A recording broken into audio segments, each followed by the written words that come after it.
Hey, good morning, Pastor Steve here. Daniel 1:16 through 20. Thus Melzar took away the portion of the meat and the wine that they should drink, and gave them pulse. As for these four children, God gave them knowledge and skill and all learning and wisdom, and Daniel had understanding in all visions and dreams. Now at the end of the days that the king had said he should bring them in, then the prince of the eunuchs brought them in before Nebuchadnezzar. And the king communed with them, and among them all was not found anyone like Daniel, Hananiah, Mishael, and Azariah. Therefore stood they before the king.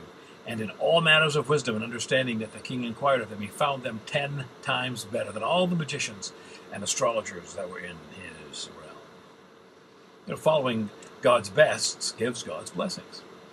It's important that we notice one thing here. There was to come a time when they stood before the king, and notice at the end of the days the king had said they should bring them in.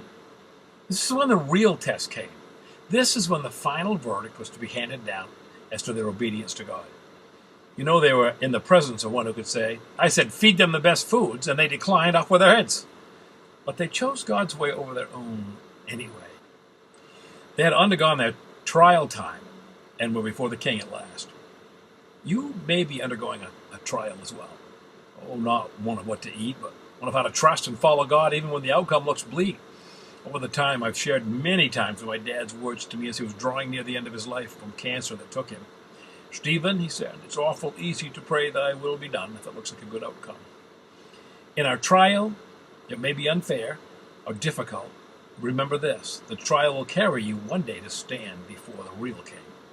They passed their test, and in all matters of wisdom and understanding that the king inquired of them, he found them 10 times better than all the magicians and astrologers in his realm.